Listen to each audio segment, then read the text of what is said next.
menghadapi suatu penyambung mata pelajaran bahasa Indonesia dan yang saya hormati pula Bapak Ibu Guru serta para jajaran staf Ibu karyawan SMK lainnya serta rekan-rekan seperjuangan yang saya cintai dan para hadirin sekalian yang berbahagia. Pertama-tama, marilah kita panjatkan puji serta syukur kepada Allah SWT karena atas rahmat dan karunia-Nya kita semua dapat berada di sini dalam keadaan sehat walafiat tanpa kekurangan satu hal apapun. Semoga kita semua selalu berada dalam lindungan Allah SWT dalam keadaan sehat mentalnya dan tetap terjaga keimanan kita. Amin amin ya rabbal alamin. Saya ucapkan ribuan terima kasih atas waktu dan kesempatannya sehingga hari ini kita semua dapat hadir di sini untuk berdiskusi terkait dengan masalah kesehatan mental yang saat ini sedang marak dialami oleh beberapa masyarakat. Tidak hanya dialami oleh orang biasa saja, ternyata kesehatan mental atau gangguan kesehatan mental juga telah dialami oleh remaja, bahkan anak-anak usia dini.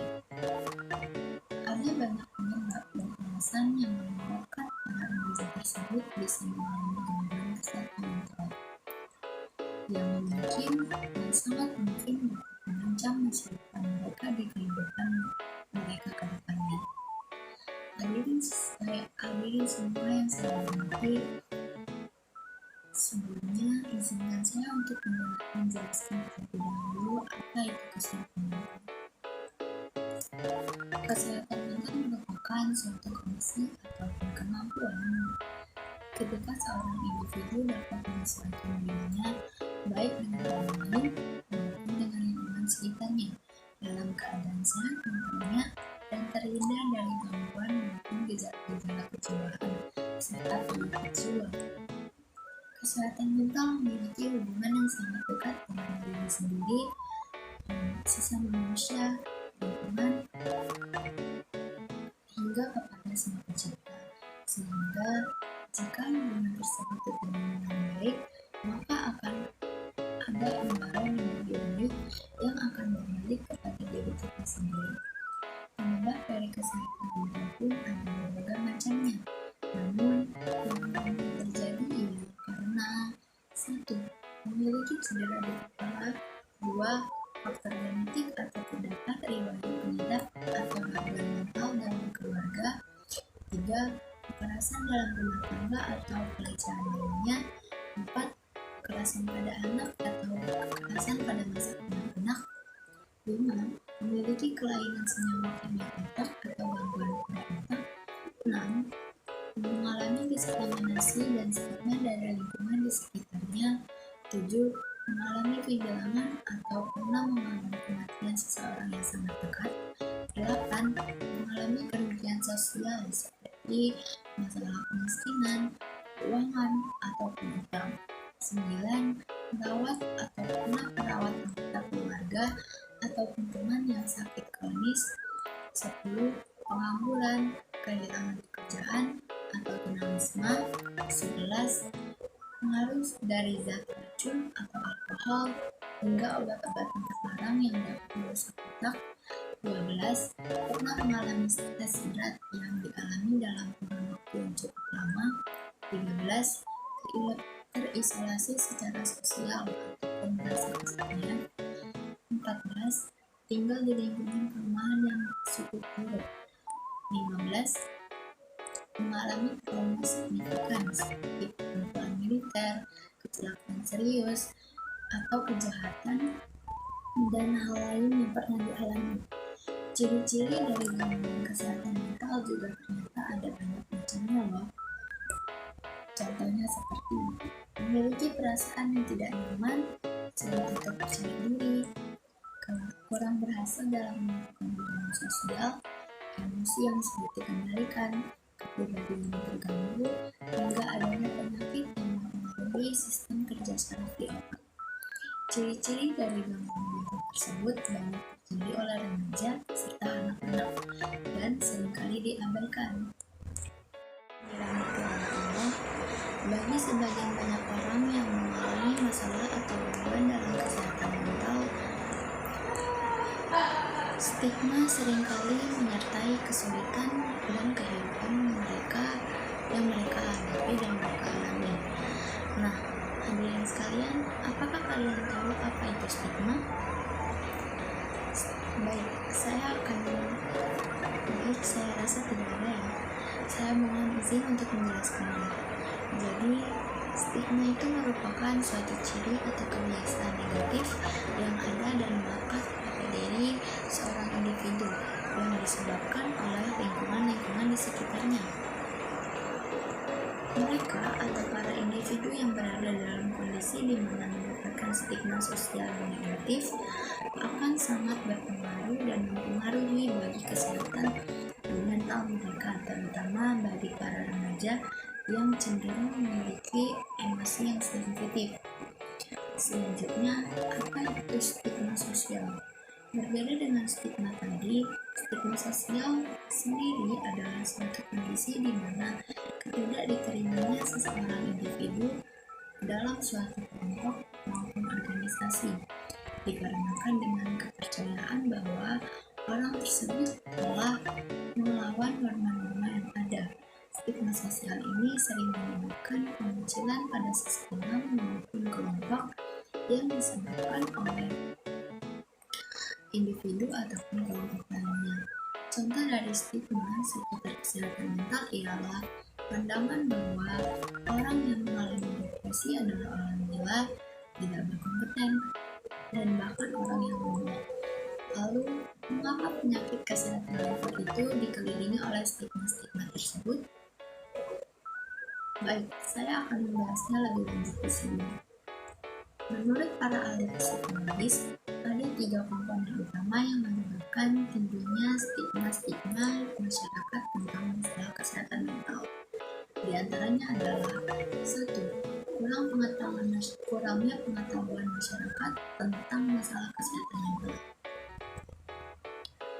Misal, ketidaktahuan masyarakat dan kesalahpahaman informasi yang salah terhadap suatu subjek. Contohnya, orang penyandang depresi adalah orang yang berbahaya. 2.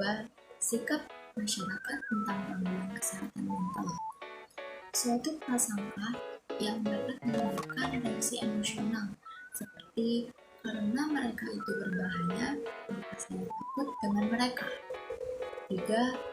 Perilaku masyarakat terhadap orang dengan penyakit gangguan kesehatan mental, seperti diskriminasi, yaitu dan dengan mereka berbahaya, itu apapun akan menghindarinya.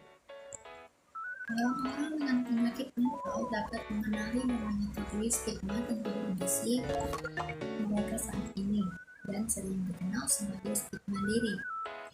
Seperti yang sebelumnya sudah saya jelaskan di atas, stigma diri dapat mengakibatkan seseorang menerapkan sikap dan perilaku negatif terhadap diri mereka sendiri maupun terhadap orang lain dan lingkungan sekitarnya.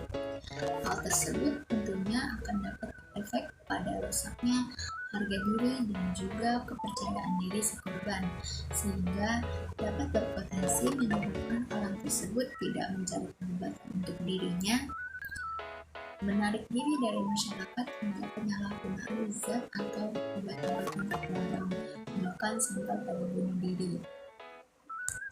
Mengapa stigma-stigma tersebut sangat berbahaya untuk para pengguna kesehatan mental? Selain dapat membuat seseorang dapat berperilaku negatif pada dirinya, ada banyak alasan lain mengapa stigma-stigma tersebut dapat berbahaya bagi mereka yang hidup dengan penyakit mental. Nah, di antaranya stigma dapat menimbulkan dampak, yaitu 1. Mencegah seseorang untuk mencari pengobatan. 2. Memperburuk kesehatan mental atau kemampuan orang tersebut untuk pulih. 3. Menyebabkan diskriminasi di tempat kerja maupun sekolah, pengucilan, perundungan, hingga kekerasan. 4. Menyebabkan kurang adanya dukungan dan empati untuk orang dengan penyakit mental. 5. Mempengaruhi keluarga orang yang hidup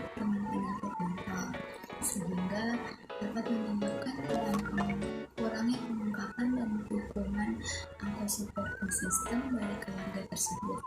6. Menimbulkan citra-citra negatif terhadap tenaga kerja profesional dan kepala kesehatan mental. Lalu, bagaimana kita dapat menentang stigma-stigma yang beredar di masyarakat tersebut? Anjurkan dan terapkan perawatan kesehatan mental kepada orang yang mengalaminya jika diperlukan. Waspadai stigma apapun yang kemungkinan akan kamu miliki. Luangkan waktu untuk mengevaluasi sikap dan berdasarkan apa sikap-sikap restriktif, faktual, berbahaya, ataupun salah informasi. Ingatlah bahwa penyakit mental itu normal dan dapat terjadi dalam berbagai bentuk. Ketika kamu bertemu seseorang dengan penyakit mental, jangan menghakiminya, memberi label, atau mendiskriminasi mereka. Perlakukan mereka dengan baik dan bermartabat, serta hormat. Pelajari fakta-fakta tentang penyakit mental yang akan membekalimu untuk memberikan informasi yang akurat kepada orang lain dan membantu mereka melawan kesalahpahaman informasi yang mungkin dipercaya oleh orang lain. Saring apa yang orang lain katakan.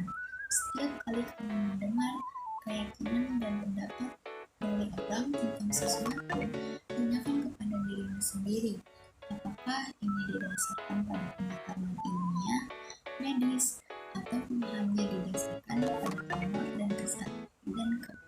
dan prasangka semata. Hadirin sekalian yang dimuliakan oleh Allah, gangguan kesehatan mental atau penyakit mental dapat diawali dengan beberapa gejala berikut ini. Di antaranya, 1. Berteriak dan berkelahi dengan keluarga atau teman. 2. Delusi, paranoia, atau halusinasi.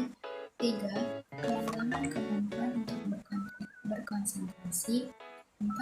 Ketakutan, kekhawatiran, atau perasaan bersalah yang selalu menghantui. 5. Ketidakmampuan untuk mengatasi stres atau masalah sehari-hari. 6. Marah-marah berlebihan dan rentan melakukan kekerasan.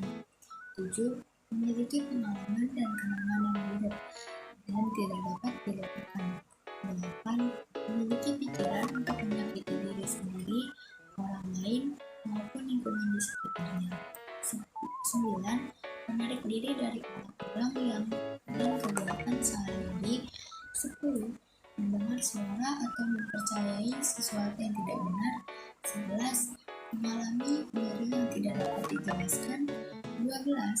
Mengalami perubahan suasana hati drastis yang menyebabkan masalah dalam hubungan dengan orang lain. 13. Merasa bingung, pelupa, marah, tersinggung, cemas, kesal, khawatir, dan takut yang tidak biasa. 14. Merasa sedih, tidak berarti, tidak berdaya, putus asa, atau tanpa harapan. 15. Merokok, minum alkohol dengan dosis yang lebih dari biasanya, atau bahkan menggunakan narkotika. 16. Perubahan drastis dalam kebiasaan makan, seperti makan terlalu banyak atau makan terlalu sedikit. 17. Merasa lelah yang signifikan, energi menurun, atau mengalami masalah tidur. 18. Tidak dapat melakukan aktivitas sehari-hari secara benar, seperti pergi ke sekolah atau ke tempat kerja. 19. Tidak mampu memahami situasi dan orang-orang sekitarnya secara benar. Selanjutnya, diagnosis apa yang akan dilakukan oleh dokter terhadap gangguan kesehatan mental? Dokter ahli jiwa atau psikiater akan mendiagnosis suatu gangguan mental dengan diawali oleh suatu wawancara medis dan wawancara psikiatri secara lengkap mengenai riwayat perjalanan gejala dan pada pengidap serta riwayat penyakit pada keluarga pengidap. Kemudian dilanjutkan dengan pemeriksaan fisik yang menyeluruh untuk mengeliminasi kemungkinan adanya penyakit lain ketiga, jika diperlukan, dokter akan meminta untuk dilakukan pemeriksaan penunjang seperti pemeriksaan fungsi tiroid, screening alkohol, dan obat-obatan terlarang, serta CT scan untuk mengetahui adanya kelainan pada otot pengidap. 4. Jika kemungkinan adanya penyakit lain sudah dieliminasi, dokter akan memberikan obat dan rencana terapi untuk membantu mengelola emosi si pengidap. Pilihan pengobatan apa yang akan diberikan oleh dokter dalam menangani kasus kesehatan mental? Di antaranya yaitu psikoterapi. Psikoterapi merupakan terapi berbicara yang memberikan media yang aman untuk pengidap dalam mengungkapkan perasaan dan meminta saran. Psikiater akan memberikan bantuan dengan membimbing pengidap dalam mengontrol perasaannya. Psikoterapi beserta perawatan dengan menggunakan obat-obatan merupakan salah satu cara yang paling efektif untuk mengobati penyakit mental. Beberapa contoh psikoterapi di antara lain adalah cognitive behavioral therapy, exposure therapy, technical behavior therapy, dan lain sebagainya. Obat-obatan. Pemberian obat-obatan untuk mengobati penyakit mental umumnya bertujuan untuk mengubah senyawa kimia di otak. Obat-obatan tersebut berupa golongan selektif serotonin therapeutic inhibitor SSRI, serotonin norepinephrine reuptake inhibitor SNRIs, dan antidepresan steroid. Obat-obatan ini umumnya dikombinasikan dengan psikoterapi untuk menghasilkan pengobatan yang lebih efektif. Rawat inap.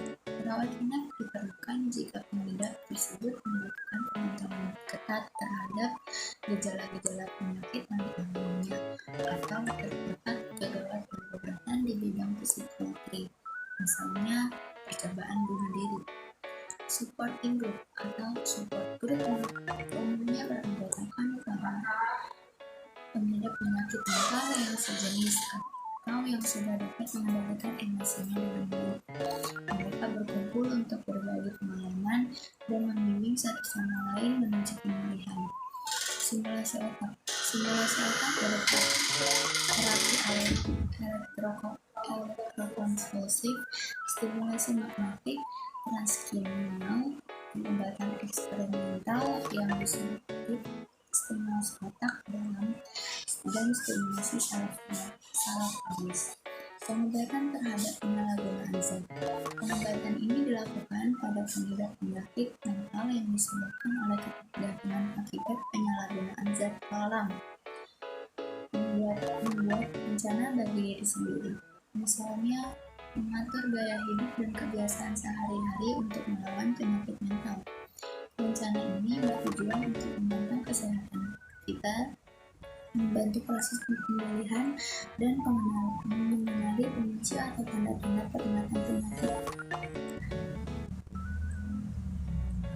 Berikutnya, upaya pencegahan yang dapat kita lakukan untuk mencegah terjadinya gangguan kesehatan mental diantaranya adalah dengan 1. Melakukan aktivitas fisik dan tetap aktif secara fisik. 2. Membantu orang lain dengan tulus. 3. Memelihara pikiran yang positif. 4. Memiliki kemampuan untuk mengatasi masalah. 5. Mencari bantuan profesional jika diperlukan. 6. Menjaga hubungan baik dengan orang lain. 7. Menjaga kecukupan tidur dan istirahat. 8.